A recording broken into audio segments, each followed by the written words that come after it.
Welcome to the next part. Now we are starting with our next portion, that is wave optics. Now we are starting with interference of light.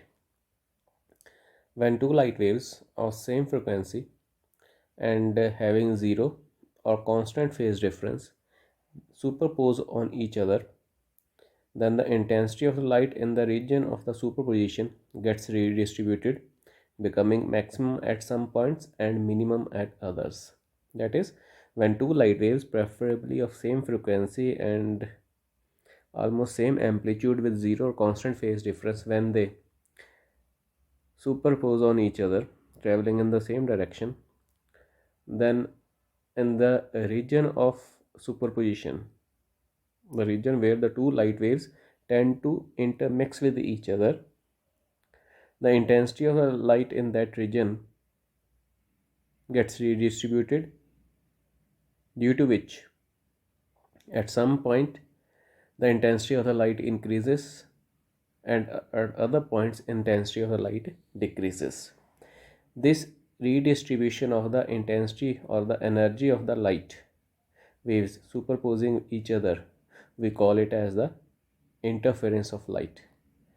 Experimentally, the interference of the light was demonstrated first by Thomas Young in his famous Young's double slit experiment in 1801. Eighteenth principle.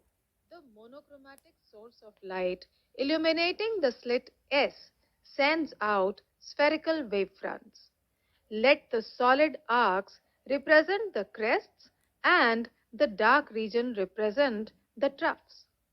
These wave fronts reach the slits S1 and S2 simultaneously, which in turn become source of secondary wavelets.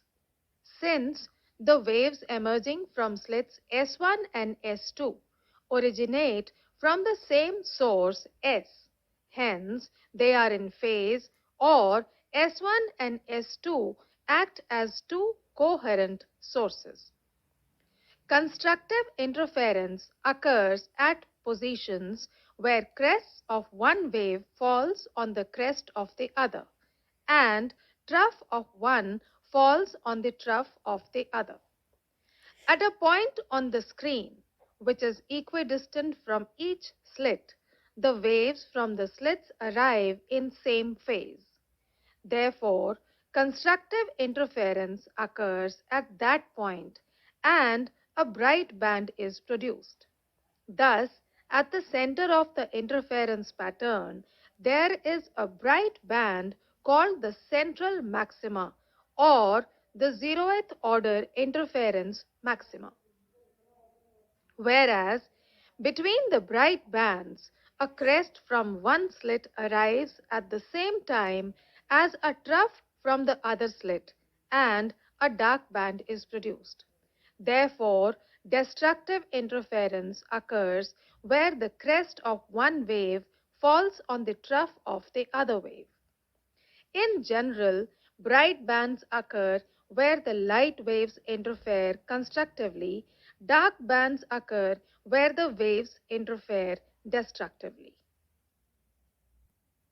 So we just saw in an animation the Young's double slit experiment how the redistribution of the light energy due to the interference between the light waves coming from two different sources takes place, forming constructive and the destructive interference, and having regions of maximum intensity due to the constructive interference and regions of the minimum intensity of the light due to the destructive interference. Now let us discuss the principle of superposition of waves. Principle of superposition of waves states that when a number of waves traveling through a medium superpose on each other, then the resulting displacement at any point at any given instant of time is equal to the vector sum of the displacements due to the individual waves at that point. That is, if y1, y2, y3 and so on represents the displacement due to the different waves individually, then the resulting displacement due to the superposition of all these waves having displacements y1, y2, y3, so on, it will be y equal to y1 plus y2 plus y3. Now if the two superposing waves are in same phase with each other, then the resultant displacement will be increasing. But when the two waves they meet each other in the opposite phase, then the resultant displacement will be decreasing. So in the first figure you can see that the two interfering waves are meeting each other at same instant of time in the same phase, that is the crest of one wave is falling on the crest of other and the trough is falling on the trough of the other wave, due to which the resultant displacement is increasing. So if the individual displacement of both the waves y1 and y2 are y, then the resultant displacement due to superposition it will be y plus y equal to 2y. But if the crest of one falls on the trough of other, or trough of one falls on the crest of other, in that case the resultant displacement it will be equal to y1 minus y2, because now they are interfering in opposite phases. So in this case the resultant displacement will be y minus y equal to 0. Let us now find the conditions for constructive and destructive interference. Let the two waves which are superposing each other have their individual displacements given by y1 equal to a1 sine omega t and y2 equal to a2 sine omega t plus phi, where a1 and a2 they are the amplitudes of the two interfering wave and phi is the constant phase difference between them. Now according to principle of superposition, the resultant displacement at any point it will be given by y equal to y1 plus y2, that is it will be equal to a1 sine omega t plus a2 into sine omega t plus phi, which can be written as a1 sine omega t plus a2 expanding sine omega t plus phi using the formula sine of a plus b equal to sine a cos b plus cos a sine b. We have second term after expansion a2 sine omega t cos phi plus a2 cos omega t into sine phi. Now collecting first and second term, because it has sine omega t a common factor, we have a1 plus a2 cos phi into sine of omega t plus a2 into sine phi into cos of omega t. Now if we substitute a1 plus a2 cos phi as a cos theta and a2 sine phi as a sine theta, taking them as equation 1 and 2, we have y equal to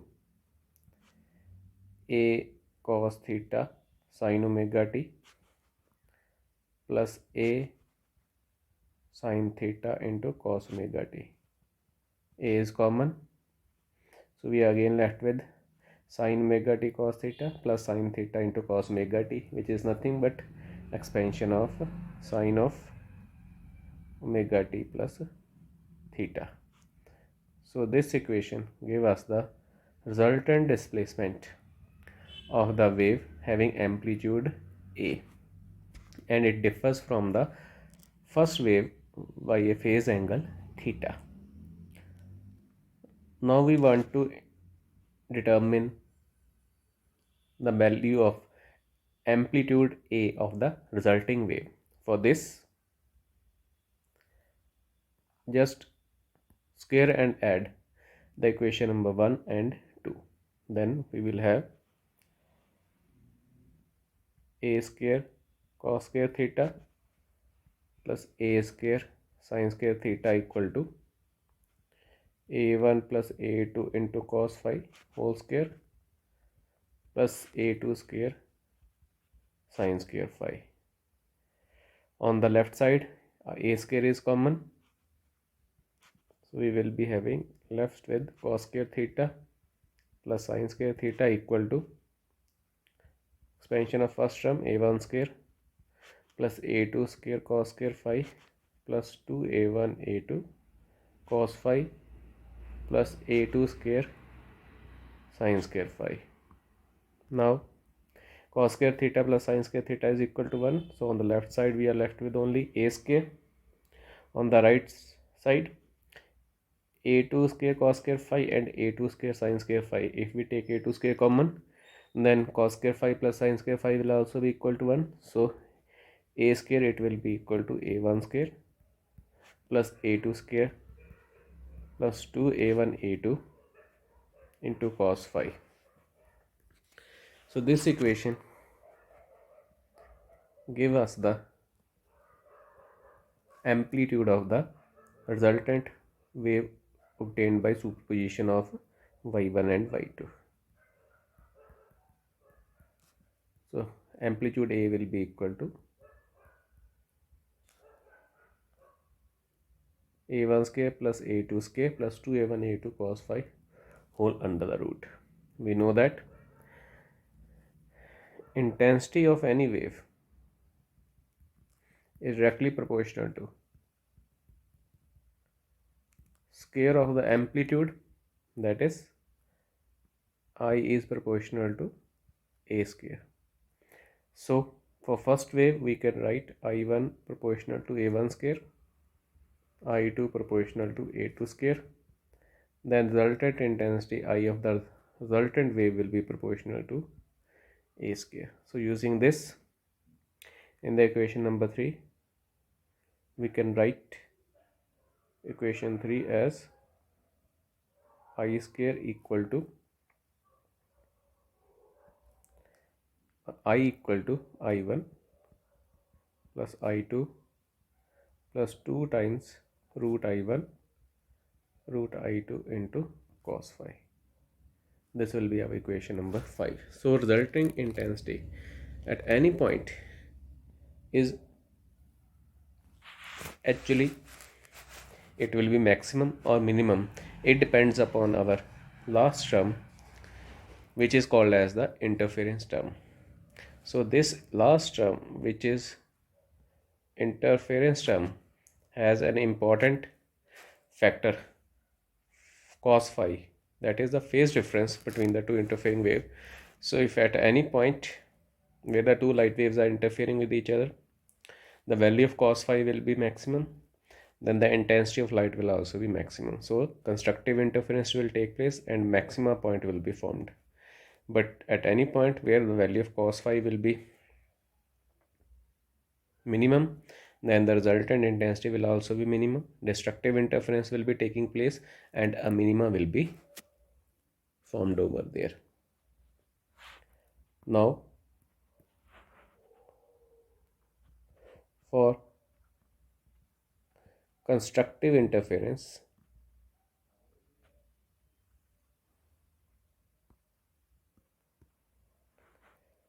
resultant intensity will be maximum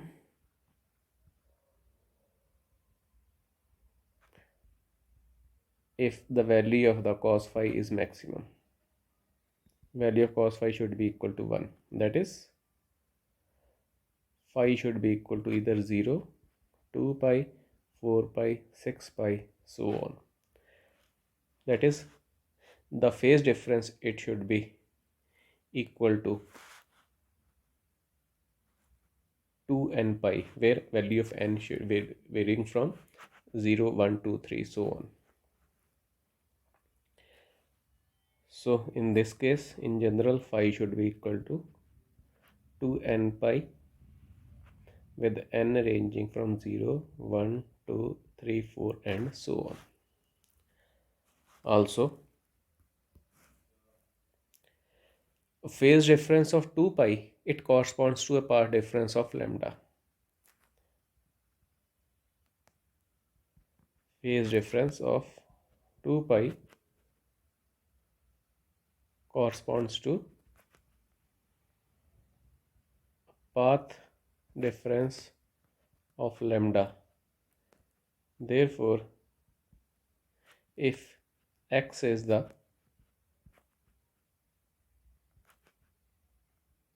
path difference between the two waves,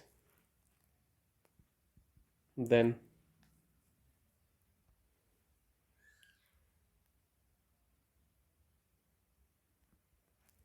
lambda path difference corresponds to an equivalent phase difference of 2 pi radian. That means a path difference of x will have a phase difference 2 pi by lambda into x. So it should be equal to phi. So using this, with this equation, we have 2 pi x over lambda equal to 2n pi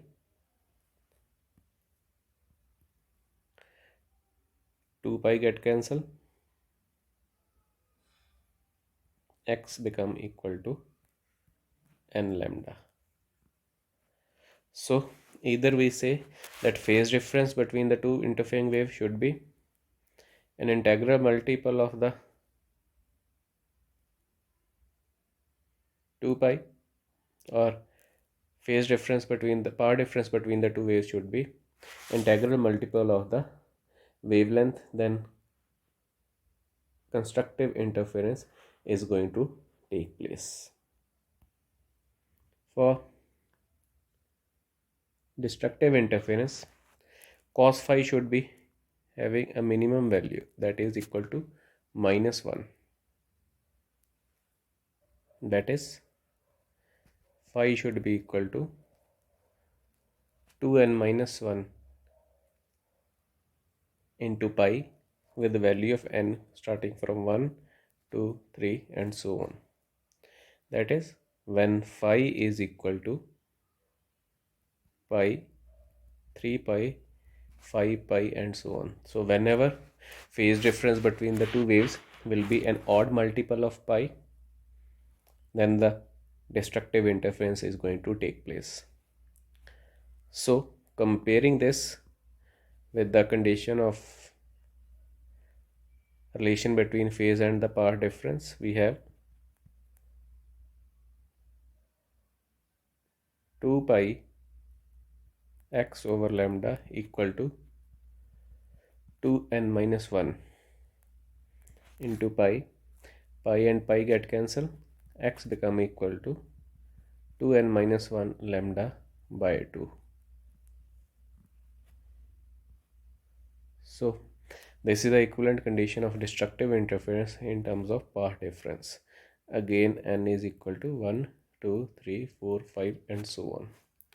So destructive interference will take place when the phase difference between the two waves will be an odd multiple of pi, or we can say that whenever the path difference between the two interfering wave is an odd multiple of lambda by 2, that is lambda by 2, 3 lambda by 2, 5 lambda by 2 and so on, then the destructive interference is going to take place.